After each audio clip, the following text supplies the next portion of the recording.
منيرا فقد قال الله تعالى في كلامه المجيد وفرقانه الحميد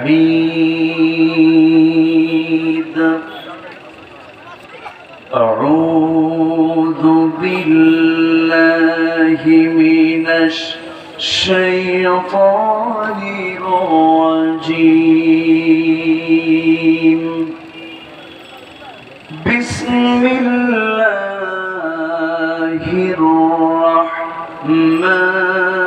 الرحمن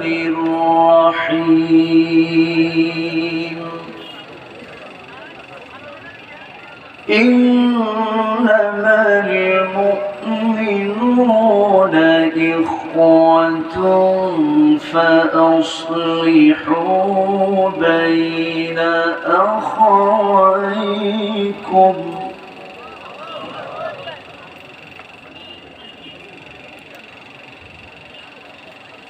فأصلحوا بين أخويكم واتقوا الله لعلكم ترحمون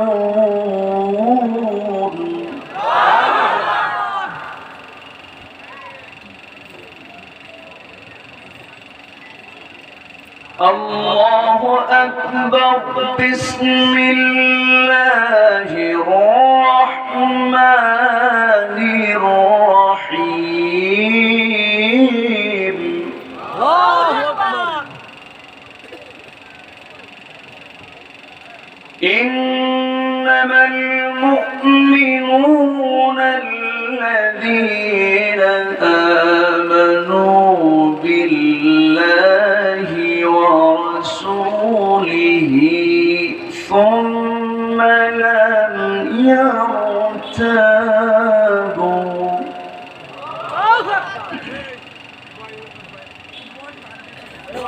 ثم لم يرتابوا وجاهدوا بأموالهم وأنفسهم في سبيل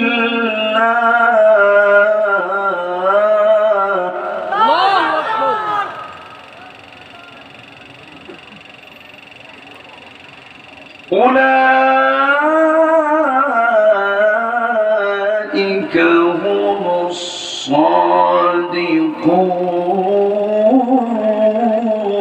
الصادقون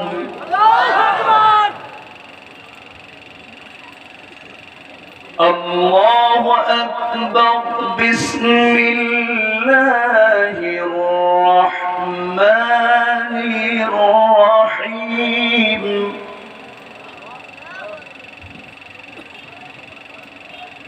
إن الله وملائكته يصلون على النبي يا أيها الذين آمنوا صلوا عليه وسلموا تسليما اللهم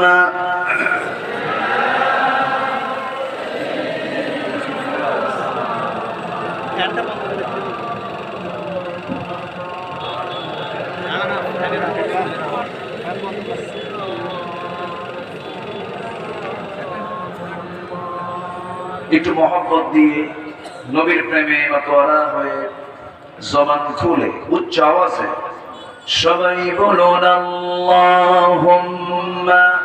সাল্লি আলা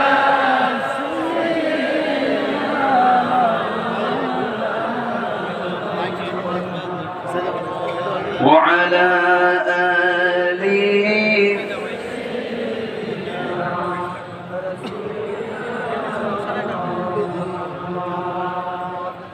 فمحمدنا هو سيدنا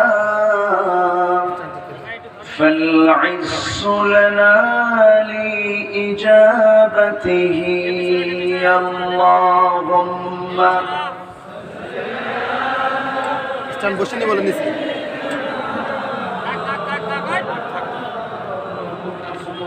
وعلى آله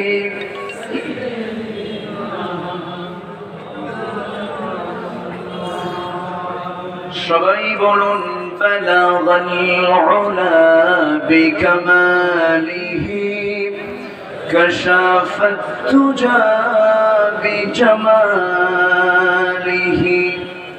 حسنت جميع خصاله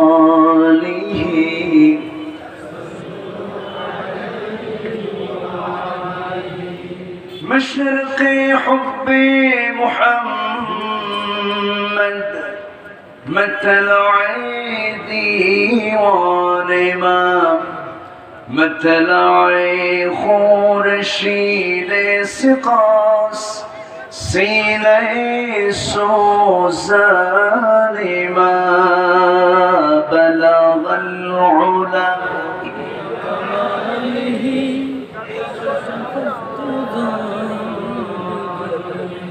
حسنت جميع خصاله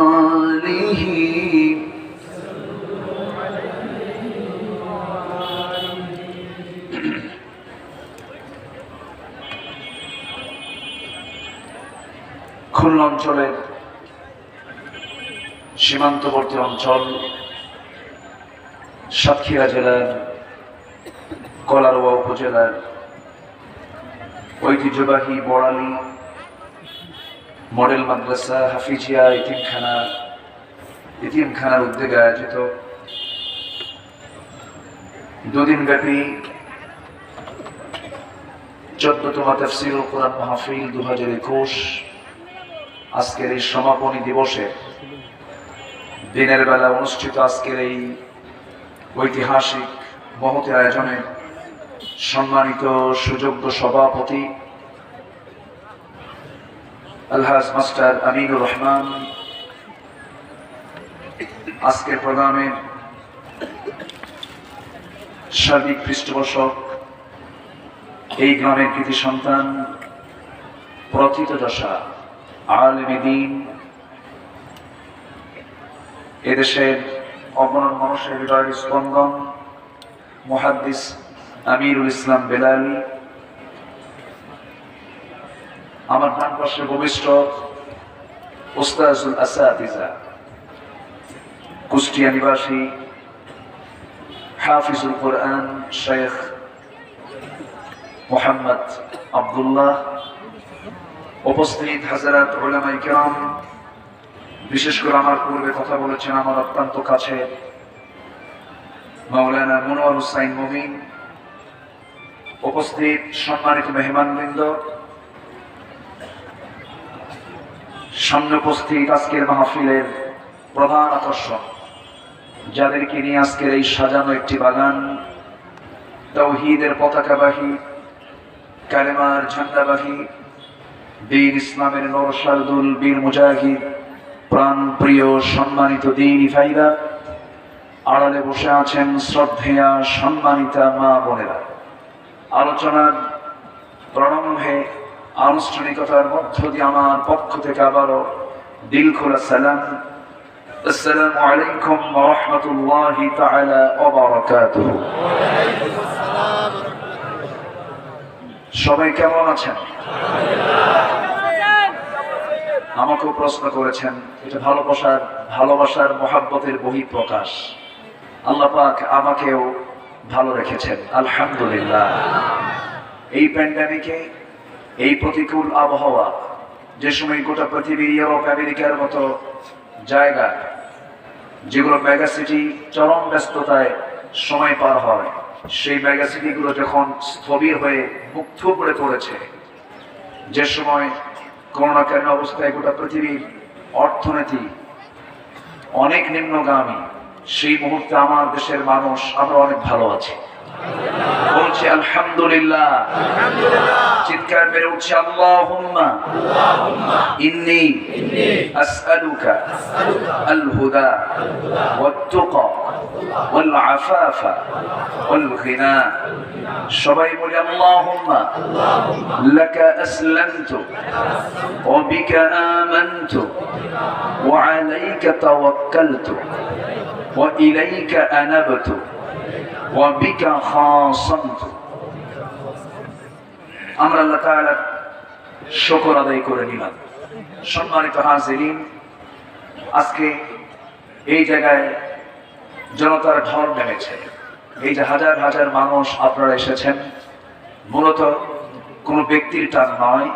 আল্লাহর কসম করে বলি, এটি আব্দুল্লাহ আমিনের জন্য নয়, এসেছেন সম্পূর্ণ কোরআনের টানে। বলি আলহামদুলিল্লাহ। এই মাহফিল এত বরকতময় হতো না যদি কোরআন না থাকতো। সকল বরকত, সকল রহমত একমাত্র কিসের কারণে? কোরআনের কারণে। যেখানে বসে আছি এই বরকতটা দিয়েছেন কোরআনের কারণে। এখানে এটা এমন একটা জায়গা যে জায়গায় বসলে গুনাহ মাফ হয়ে যায়। জোরে বলি সুবহানাল্লাহ। ফেরেশতারা দোয়া করে। এমন একটি বরকতপূর্ণ জায়গায় সবাই কিন্তু আবার আসতেও পারে না, আসতে দিতেও চায় না, বাধাও দেয়। আছে না নাই? ভাববেন না যে কোরআনের এই মঞ্চে পক্ষে সব মানুষ থাকবে। এই মঞ্চের বিরোধিতা করার মতো কিছু কুলাঙ্গার এখনো আছে না নাই? আসতে বলবেন না, আছে না নাই? না থাকলে খেলবেন কেমনে? থাকতে হবে তো, ঠিক কি না? থাকতে হবে, এটা থাকতে হবে। والذين آمنوا يقاتلون في سبيل الله والذين كفروا يقاتلون في سبيل الطاغوت। তাগুত এবং আল্লাহর পথ, দুটি পথ, দু ধারায় দু মানুষ থাকবে পৃথিবীতে, ছিল, আছে, থাকবে। সম্মানিত ভাইরা, আমার পূর্বে অনেক গুরুত্বপূর্ণ আলোচনা হয়েছে।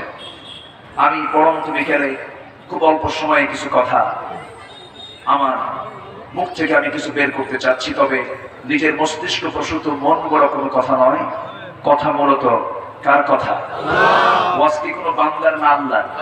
আল্লাহ। আল্লাহ নিজেই ওয়াজ করেছেন, আমরা তো ওয়াজ করি। আল্লাহ রাব্বুল আলামিন বলেন, ইন্নাল্লাহা ইয়া'মুরু বিল আদলি ওয়াল ইহসানি ওয়া ইতা'i যিল কুরবা وينهى عن الفحشاء والمنكر والبغي يعظكم لعلكم تذكرون। جربوا الله أكبر। يعظكم لعلكم تذكرون। তিনি তোমাদেরকে ওয়াজ করে শোনাচ্ছেন, যদি তোমরা তা স্মরণ করে রাখো। তাহলে ওয়াজ মাহফিল মূলত কার? ওয়াজ মূলত কার? আল্লাহর ওয়াজ মাহফিল, আল্লাহর ওয়াজ। ওয়াজ তো আল্লাহই করেন। সমস্ত কথাগুলো যা সব আল্লাহ পাক কোরআনে কোট করে দিয়েছেন, কোনো কিছু এর মধ্যে বাদ পড়ে নাই। আকাশ জগৎ নিয়ে বাদ পড়ে নাই, জমিন নিয়ে বাদ পড়ে নাই, সমুদ্র নিয়ে বাদ পড়ে নাই, প্রাণীকুল নিয়ে বাদ পড়ে নাই, আইন বাদ পড়ে নাই, সংসদ বাদ পড়ে নাই, রাষ্ট্র বাদ পড়ে নাই, পরিবার বাদ পড়ে নাই। তবে রাজনীতি মনে হয় বাদ পড়ছে? বাদ পড়েছে?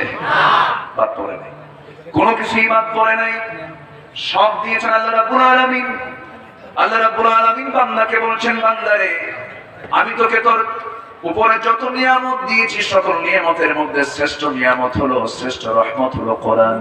وَنُنَزِّلُ مِنَ الْقُرْآنِ مَا هُوَ شِفَاءٌ وَرَحْمَةٌ।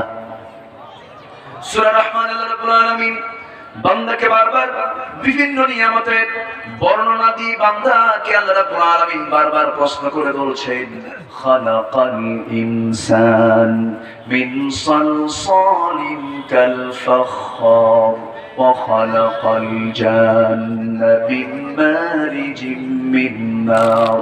ঠোঁট মিলিয়ে আমার সঙ্গে বলুন, ফাবিআইয়ি আলা'i রাব্বিকুমা তুকাযযিবান। বারবার প্রশ্ন করেছেন কেন? ও বান্দা, যত নিয়ামত আমি তোকে দিয়েছি একটু তুই চিন্তা করে দেখ, কোন কোন অবদান কি তুই অস্বীকার করবি? এই রহমানের শুরুতে আল্লাহ রাব্বুল আলামিন সবচেয়ে বড় নিয়ামতের বর্ণনা করতে গিয়ে বলেছেন আর-রহমান আল্লামাল কুরআন। জয় বলি আল্লাহু আকবার। রহমান কে? আরো জোরে রহমান কে? রহমান শব্দটা রেহেম থেকে এসেছে। রেহেম মানে হলো জরায়ু। যে জায়গায় সন্তান মার পেটে 10টি মাস অবস্থান করে, ওই মার পেটে ওই জরায়ু থেকে আগত সন্তানকে তার মা যতটুকু না ভালোবাসেন, তার চাইতে লক্ষ লক্ষ কোটি কোটি গুণ আমার আল্লাহ তার বান্দাকে ভালোবাসেন। এই জন্য তার নাম হলো রহমান। যিনি রহমান, যিনি দয়া করে বান্দাকে কোরআন শিক্ষা দিয়েছেন। কি শিক্ষা দিয়েছেন? কোরআন শিক্ষা দিয়েছেন। তাহলে সবচেয়ে বড় দয়া করে আমাকে কি শেখানো হলো? কোরআন দেওয়া হলো, কোরআন শেখানো হলো। আমরা ভাগ্যবান, বলি আলহামদুলিল্লাহ। জোরে বলি আলহামদুলিল্লাহ। এই আকাশের সূর্যের আলো কেমন লাগতেছে? তাপ কেমন লাগলো ঘন্টা দিয়ে আগে? কঠিন না? থাকা কঠিন। এই তাপ, এই আলো কে দিয়েছেন? আসতে বলবেন না, কে দিয়েছেন? আবার রাতের বেলা সূর্য যখন ডুবে যায় তখন আমরা কি দেখি? চাঁদ। কে দেখি আমরা? চাঁদটা কে দিয়েছেন? চাঁদের মালিককে। চাঁদের মালিককে? সূর্যের মালিককে। চাঁদের সূর্যের আলো আছে, নিজস্ব আলোতে আসে, আলোকিত হয়। চাঁদের কোনো আলো নিজস্ব কোনো আলো, কিন্তু সে কি আলোকিত হয় না? সে আলোকিত হয়, অন্যের আলোতে আলোকিত হয়। সে বিকিরণ করে, সে শুধু সাপ্লাই দিয়ে দেয়। এই তথ্য আমরা বিজ্ঞান বইয়ে পেয়েছি, বিজ্ঞানের বিভিন্ন বই যারা পড়েছি এগুলোতে পেয়েছি আমরা। কিন্তু আসলে এই তথ্য যে কোরআনে আছে এটা অনেকেরই অজানা। কিন্তু বিজ্ঞান এটা কোরআন থেকে চুরি করেছে। বিজ্ঞান কোরআন থেকে চুরি করেছে। আল্লাহ রাব্বুল আলামিন বলেন, তাবারাকাল্লাযী জাআলা ফিস সামাই বুরুজান ওয়া জাআলা ফিহা সিরাজান ওয়া কমারান মুনীরা। জোরে বলি। কি কথা কি বোঝা গেল? যে যার চোখে মুনাফিক ধরা পড়ে না, ভাবতে হবে ওটা নিজেই মুনাফিক। এজন্য মুমিনের চোখে মুনাফিক ধরা পড়বে। মুমিনের চোখে কি ধরা পড়বে? মুনাফিক ধরা পড়বে। কারণ মুনাফিক আমাদের চরম শত্রু। চরম শত্রু মুনাফিকরা। একটা কাফিরকে চিনতে সূরা কাফিরুন 3 লাইন, আর একটা মুনাফিককে চিনতে বিশাল লম্বা সূরা মুনাফিকুন। এজন্য মুনাফিক চেনার জন্য বড় সূরা, মুনাফিক চেনার জন্য বড় সূরা, কাফিরকে চেনার জন্য ছোট সূরা কুল ইয়া আইয়ুহাল কাফিরুন। আর মুনাফিক চেনার জন্য কি বিশাল বড় সূরা। এজন্য মুনাফিকদের চরিত্র লম্বা, ওদের চেনা খুব কঠিন। দ্রুত ভাইরাস ওরা, এদিকেও কাটে ওইদিকেও কাটে। এরকম জাতের লোক আছে না নাই? ওই চরিত্র নিয়ে জান্নাত পাওয়া যাবে না। চরিত্র আমাদের ঈমানের চরিত্র হতে হবে। কিসের চরিত্র? ঈমানের চরিত্র। আমরা এখানে যারা বসে আছে আমরা কি মুমিন? এমন কি আশা করা যায়? আমরা ঈমান এনেছি তো নাকি? নামাজ না পড়লে কি ঈমান আছে, তাই না? এরকম কথা সমাজে চালু আছে না নাই? হুজুর কি বলেন, নামাজ কি সব কিছু না? আমার ঈমান তো আছে।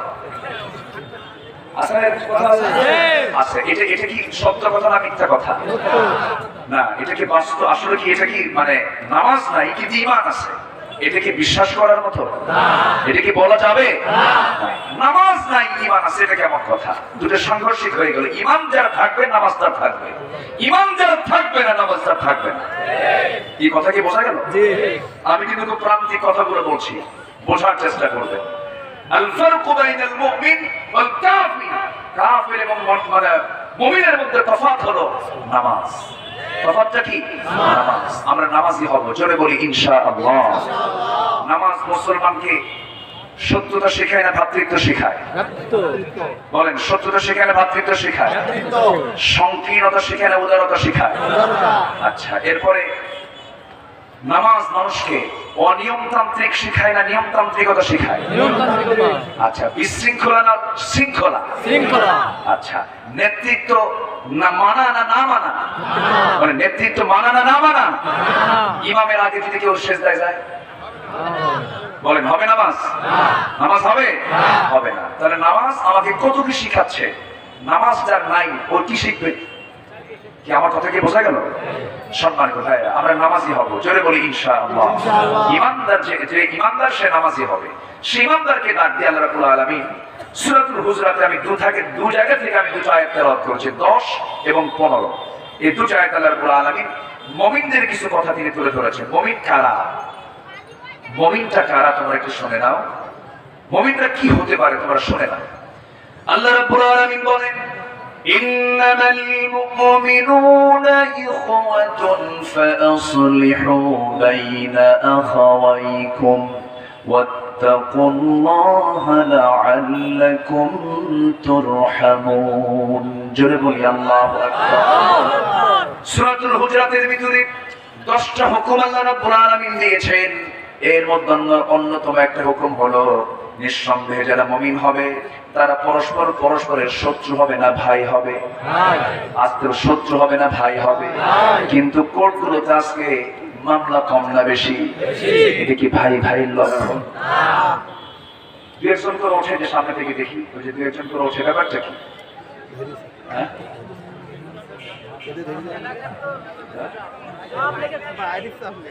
কোন চাপচুপ আছে নাকি? হ্যাঁ, চাপচুপ আছে, ঠিক আছে। চাপ থাকলে নিম্ন চাপ জায়েজ, ঊর্ধ্ব চাপ কিন্তু জায়েজ না। ঊর্ধ্ব চাপ হলো বিড়ি খাওয়া চাপ। আমি আমার ভাষায় বলি প্রায় এই কথা। বিড়ি খাওয়া আমার দেশের 4 এলাকায় 4 ফতুয়া। রংপুরে বিড়ি খাওয়া ওয়াজিব, ঢাকাতে মাকরুহ, সিলেটে মুবাহ, আর চট্টগ্রামে হলো খাওয়া ফরজ। কথা বোঝেন নাই? আর খুলনাইছে কি আমি জানি না। খুলনায় খায়? খুলনায় খায় না? খুলনা অঞ্চলে খায় না? খাবেন, ভালো করে খাবেন, স্বাস্থ্য ভালো হবে। কি করবো আর, এত বিড়ি খায় আমার দেশের মানুষ। ওরে বাপরে বাপ, বিড়ি খেলে বিড়ির চেহারা, বিড়ি খাওয়ার যে একটা চিহ্ন চেহারায় আছে না নাই? কে বিড়ি খায় আর কে খায় না, এটা চিহ্ন ফুটায় দেন কে? কে ফুটায় দেন? আপনি যত বড়ই আপনি যত্ন নেন, আপনি আপনার ঠোঁটে কাম হবে না। বিড়ি খাবেন তো ঠোঁটে আল্লাহ পাক চিহ্ন ঢুকায় দেবে যে বিড়ি খোর। এই কথা কি বোঝা গেল? মদ খায় আপনি যত জুস খান, যত ফলমূল খান, কাম হবে না। মদ খাইছিস, তোর চেহারায় মদের চিহ্ন আমি তুলে দেবো, তোর চোখ লাল হয়ে যাবে। টের পাবে যে তুই মদ খোর। বালা মান কাসাবা সাইয়্যাতাও ওয়া আহাতাত বিহি খাতিআতুহু। পাপ করবা, পাপ তোমাকে ঘেরাও করে ফেলবে। ঠিক কি না? পাপ তোমাকে ঘেরাও করে ফেলবে। আজকে আমার দেশে পাপের পরিমাণ কম না বেশি? বেশি। আমার দেশে পাপ করা সহজ না কঠিন? এটা কি কল্যাণমূলক রাষ্ট্রের বৈশিষ্ট্য? কল্যাণ রাষ্ট্রের বৈশিষ্ট্য কি পাপ করা সহজ? কল্যাণ রাষ্ট্রের বৈশিষ্ট্য হলো পাপ করা কি হবে? কঠিন। পাপ করা কি হবে? পাপ করা যদি কঠিন হতো, আজকে জাতীয় মানের ব্যক্তির পক্ষ থেকে এমন জাতীয় চরিত্র ফুটে উঠতো না, অন্যের বউ ভাগায় নিয়ে এসে বিয়ে করা। ঠিক কিনা? আইন যদি শক্ত হাতে চলতো। সম্মানিত ভাইয়েরা, আল্লাহ পাক নিকাহ নামে, বিয়ে নামে কোন সূরা দেন নাই। আল্লাহ দিয়েছেন তালাক নামে সূরা। কি নামে সূরা? তালাক। অথচ তালাকের আগে বিয়া। এই ক্যামেরাম্যান, তোমার লাগতে পারবে তো পিছন দিক দিয়া, বসো তুমি। হ্যাঁ, তাই না? খুব ডিস্টার্ব করে না? হয়ে যাক, কিয়ামত হয়ে যাক, তুমি উঠো না, আমার দিকে থাকে। কষ্ট পাচ্ছেন আপনারা? কি যেন বলতেছিলাম? তালাক। আচ্ছা, তালাক শব্দে আচ্ছা, তালাকের সম্পর্ক আগে না বিয়ের সম্পর্ক আগে? আগে। বিয়ে নামে কোনো সূরা নাই। বিয়ে নামে কোনো কি নামে সূরা আছে? তালাকটা কি সহজ বিষয় না জটিল বিষয়? বেশি জরুরি না কম জরুরি? বেশি জরুরি না কম জরুরি? বেশি জরুরি। আল্লাহ পাক তালাক নামে সূরা দিয়েছেন। তালাকের কোনো গন্ধই নাই। যদি কেউ অন্যের বউকে তালাক প্রাপ্ত হওয়ার আগেই যদি কেউ জোর করে নিয়ে এসে এরকম কিছু করে, দেশের যে প্রেজেন্ট ল আছে, আর্টিকেল 494, আর্টিকেল 495, যারা লয়ার আছেন তারা বুঝবেন। সেই ল বলতেছে কোনো কথা নাই, ওকে ধরে কোর্টে চালান দিয়ে 7 বছরের সশ্রম কারাদণ্ডে দণ্ডিত করো। এটা দেশের প্রেজেন্ট ল বলে। আর কোরআন বলে যদি বিবাহিত হয় একেবারে সাইজ করে দেবে। একেবারে কি করে দাও, সাইজ করে দাও। কার বিধান? আসতে বলবেন না, কার বিধান? যেহেতু এই বিধান আমার দেশে কার্যকর নাই, যতটুকু আছে আমি বিচারকদের কাছে বিনয়ের সুরে বলতে চাই, এতটুকু শাস্তি, এগুলো অপরাধের শাস্তি নিশ্চিত করুন, নচেত আপনার বউ একজন ভাগায় নিয়ে যাবে। ঠিক কিনা? আর বউ হেরে গেলে কি হয়? যার বউ হারে সে বুঝে। এই কথা কি বোঝা গেল? এই জন্য এগুলো বুঝতে হবে। এই অপরাধ, এই পাপ কাজগুলো বেড়েছে কেন? সঠিক আইনের প্রয়োগ আজকের সমাজে নাই। সম্মানিত ভাইয়েরা, হ্যাঁ বলবো, সাবজেক্ট দিয়েছেন, বলবো ভালো কথা। হ্যাঁ, সমাজে আজকে জেনা বেশি না বিয়ে বেশি? বলেন, বিয়ে বেশি না জেনা বেশি? জেনা বেশি হলে বিয়ে কম হবে, আর বিয়ে বেশি হলে জেনা কমে যাবে, এটাই তো স্বাভাবিক। কিন্তু আমার দেশে বিয়ে করা সহজ না জেনা করা সহজ? জেনা করা। বলেন, বিয়ে করা সহজ না জেনা করা সহজ? জেনা করা সহজ। এটা কেন করে দেওয়া হলো? কিসের জন্য করে দেওয়া হলো? একটা পক্ষ চায় বাংলাদেশের মানুষ শরীয়তকে ইনকার করে এই দেশকে ইউরোপ আমেরিকার সভ্যতায় তারা এই দেশকে দেখতে চায়। সম্ভব হবে না। তোমার বউ বিরোধী হতে পারে, তুমি ইসলাম না মানতে পারো, এই দেশ থেকে ইসলামের শরীয়তকে তোমরা কখনো মূলোৎপাটন করতে পারবে না, পারবে না, পারবে না। ঠিক কি না? আমার কথা কি বোঝা গেল? আমার দেশে খ্রিস্টান বউ আছে না নাই? হিন্দু বউ আছে না নাই? আছে না? আছে না? অন্য ধর্মের মহিলাকে নিয়ে আপনি সংসার করছেন, উনি ওনার ধর্ম পালন করছেন, আপনি আপনার ধর্ম পালন করছেন। আপনার মতে জায়েজ হতে পারে, ইসলাম এটাকে জায়েজ মনে করে না।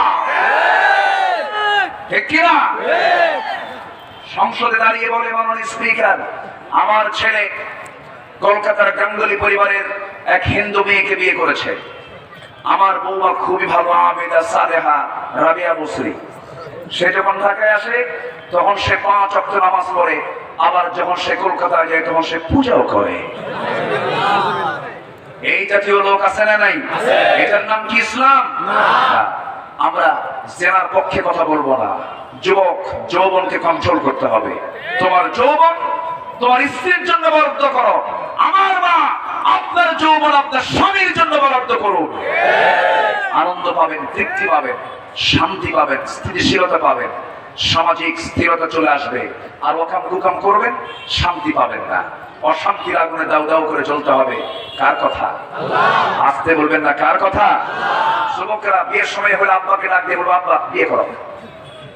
এই কথা কি বোঝা গেল? এখন যুবকরা তো মনে মনে ভাবতেছে, হুজুর আব্বাদের ভালো করে বলে দেন। ঠিক আছে না?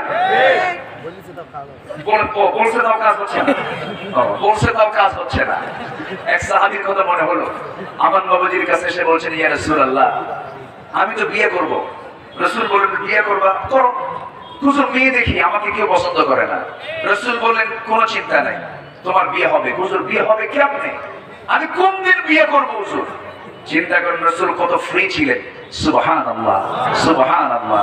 রাসূল বললেন, তুমি বিয়ে করবা কোন দিন? মানে বিয়ে তোমার করতে হবে? হ্যাঁ, বিয়ে করা আমার জন্য খুব জরুরি।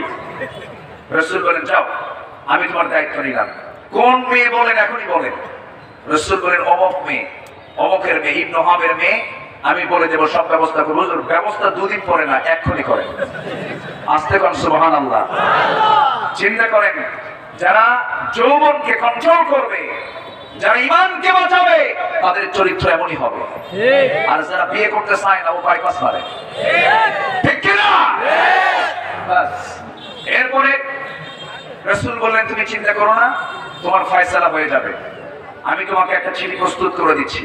চিঠি প্রস্তুত করে বলা হলো, চিঠিখানা নিয়ে যাও, মেয়ের বাবার হাতে দিয়ে দাও। মেয়ের বাবার হাতে চিঠিখানা যখন পড়লো, মেয়ের বাবা চিঠিখানা দেখিয়ে দেখতেছে তো রাসূল পাঠিয়েছেন। চিঠিকে চুম্বন করে সেই সাহাবীকে বুকের সঙ্গে আলিঙ্গন করে বলছে, বিশ্বনবী যে প্রস্তাব দিয়েছেন সেই প্রস্তাবকে এনকার করার ক্ষমতা আমার নাই, আমি রাজি হয়ে গেলাম। কিন্তু ও সাহাবী, ও প্রার্থী, আমার মেয়ের জামাই হতে চাচ্ছ, কিন্তু আমার মেয়ে তো আকাশের চাঁদের মতো সুন্দরী, তুমি তো কালো, দেখি আমার মেয়ে যদি পছন্দ হয় বিয়ে হয়ে যাবে। মেয়ের কাছে গিয়ে দেখে মেয়ে কাঁদবে। মা তুমি কাঁদলো কেন? আরো কাঁদবে। মা তুমি কান্না থামাও, আরো কাঁদবে। মা তুমি কাঁদলো কেন? তো বাবা তুমি আমাকে এমন প্রশ্ন করো কেন? আমি কি রাসূলকে আমার জীবনের চাইতে কম ভালোবাসি? একটু আস্তে কর, সুবহানাল্লাহ। আমার আমার নবীজি যে পুরুষকে নির্বাচন করেছেন সেই পুরুষ হবে আমার স্বামী। এই জায়গায় কোনো কিছু আমি দেখতে চাই না, কিন্তু আমরা যখন কোনো কিছু দেখতে যাই তখন আমরা বাহিরের দিকটা দেখি বেশি না ভিতরের দিকটা বেশি দেখি? বাহিরের দিকটা দেখি, কিন্তু আল্লাহ বাহিরটা দেখবেন না, ভিতরটা দেখবেন, ভিতরটা দেখে ফেলবেন। এরপরে ওই মহিলার সম্মতি পর বাপ এসে বলছে, ও সাদ আল আসওয়াদ আস-সুলাইমি, তোমার কপালটা খুলে গেছে, আমার মেয়েও রাজি, আমিও রাজি। শোনার সঙ্গে সঙ্গে সাহাবী লাফ মেরে মেরে দৌড়া নবীর কাছে গিয়ে বলে, হুজুর এবার কাম হয়ে গেছে, মেয়ে রাজি হয়ে গেছে, মেয়ের বাপ রাজি হয়ে গেছে, কখন বিয়ে দিবেন? রাসূল বললেন, ও সাহাবী বিয়েতে করবা, টাকা পয়সা আছে নাকি? না টাকা পয়সা নাই। তাহলে টাকা পয়সা না থাকলে তুমি বিয়ে করবা কেমনে? হুজুর টাকার দায়িত্ব যদি আমাকে দিয়ে দেন জীবনে আমার বিয়ে হবে না, আমার টাকা নাই পয়সা নাই। রাসূল বললেন, টাকা তো ছাড়া তোমার কি হবে, বিয়ে হবে, মোহরানা দিতে হবে। হুজুর আপনি যখন সব দায়িত্ব গ্রহণ করলেন, টাকাটা আপনি দেন, আমি বিয়ে করি।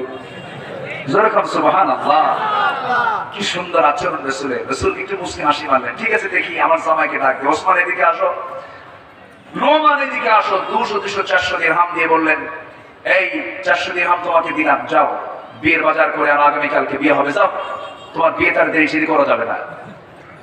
গেছেন বাজার করতে, বাজার করবেন শুরু করেছেন, এমন সময় এক মুজাহিদ এসে বলতেছে, ও দিনের পথের মুজাহিদ সাদ, তুমি কিসের বাজার করো? তুমি কি জানো না যুদ্ধের দামামা শুরু হয়ে গেছে, যুদ্ধের ডাক চলে এসেছে? সাহাবীর এইদিকে বিয়ের দিকে কোনো চিন্তাই নেই, ওনার চিন্তা চলে গেছে কার দিকে? আল্লাহর দিকে। বলেন কার দিকে? আল্লাহর দ্বীনের দিকে চলে গেছে। তিনি কি করলেন? বিয়ের বাজার বন্ধ করলেন। বিয়ের বাজারটা বন্ধ করে ওই 400 দিরহাম দিয়া একটা ঘোড়া কিনলেন, আরেকটা তরবারি। কেন হবে এই ধরনের উল্টাপাল্টা? কেন হবে? আমাদের মধ্যে ইখতিলাফ থাকতে পারে, কিন্তু ইফতিরাক থাকা যাবে না। ওয়াতাসিমু বিহাবলিল্লাহি জামিআন ওয়া লা তাফাররাকু। আল্লাহ বলছেন, বান্দারে মুমিন যদি হতে চাও তাহলে তোমাকে কি করতে হবে? তোমাকে অবশ্যই ভ্রাতৃত্বের বন্ধনে আবদ্ধ হতে হবে। ফাসলিহু বাইনা আখাওয়াইকুম। আর তোমাদের মধ্যে যদি কোনো গন্ডগোল লেগে থাকে, মামলা করবে না, সংশোধন হবে। বলেন মামলা করবে না সংশোধন করবে? সংশোধন করে নেবে। ফাসলিহু বাইনা আখাওয়াইকুম ওয়াত্তাকুল্লাহ। আর তোমরা জীবনের চলাচলের সমস্ত কাজের ভিতরে তোমরা ভয় করবে কাকে? আল্লাহকে। আসতে বলবেন না কাকে? যে বান্দা গুনাহ করবে সে বান্দা আল্লাহকে কেমনে ভয় করবে? যে বান্দা আল্লাহকে ভয় করবে সেই বান্দা কোনোদিন গুনাহ করতে পারে না, গুনাহের কাছে যাওয়া যাবে না। ওয়াত্তাকুল্লাহ লাআল্লাকুম তুরহামুন। যদি তুমি আল্লাহকে ভয় করতে পারো, আল্লাহ বলছেন আমার সমস্ত রহমত তোমার উপরে নাযিল হয়ে যাবে। জোরে বলি সুবহানাল্লাহ। আর যে মুত্তাকি হবে সে কি নামাজ ছেড়ে দেবে? আজ থেকে নামাজ কেউ ছেড়ে দেব না। রাজি আছেন না সবাই? আমি লক্ষ্য করেছি, আমি যখন এখানে আসি মঞ্চে, অনেক মানুষ নামাজ পড়েছেন, আবার অনেক মানুষ কিন্তু নামাজটা পড়েন নাই। তাহলে নামাজ আগে না ওয়াজ আগে? বলেন নামাজ আগে না ওয়াজ আগে? টুপি আগে দরকার না লুঙ্গি আগে দরকার? হ্যাঁ, টুপি কোনটা আগে দরকার? লুঙ্গি আগে দরকার। 5 ওয়াক্ত নামাজ আর জীবনে কেউ ছেড়ে দেব না। কারা কারা হাত উঁচু করে দেখা? জোরে বলি আল্লাহ, আর জোরে বলি আল্লাহ। আমাদেরকে 5 ওয়াক্ত সালাত আদায় করার তৌফিক তুমি আল্লাহ দিয়ে দাও। জোরে বলি আমিন, আরো জোরে আমিন। আচ্ছা, আমার ডান পাশে যিনি দাঁড়িয়ে আছেন, চেনেন তো ওনাকে নাকি? সবাই চেনেন না? আলহামদুলিল্লাহ। আমার অত্যন্ত কাছের মানুষ, আমার হৃদয়ের মানুষ, মন খুলে যার সঙ্গে আমি কথা বলি, অত্যন্ত প্রিয় মানুষ। তো ওনার নেতৃত্বেই একটা মাদ্রাসা এখানে পরিচালিত হচ্ছে, বলি আলহামদুলিল্লাহ। যতজন এসেছেন, আমি বেশি দাবি করব না, আমি আপনাদের কাছে আমি মুসাফির, অন্তত আমি দোয়াটা তো মুসাফির অবস্থায় করলে কবুল হওয়ার সম্ভাবনা আছে না নাই? প্রত্যেকের কাছে আমি দাবি করব 10টা টাকা করে সবাই দিয়ে যাবে। গেটে আছে, প্রত্যেকে অন্তত 10 টাকা, 20, 50, 100 যে যা পারেন দিবেন। সমস্যা অন্তত 10 টাকা করে সবাই দিয়ে যাবেন।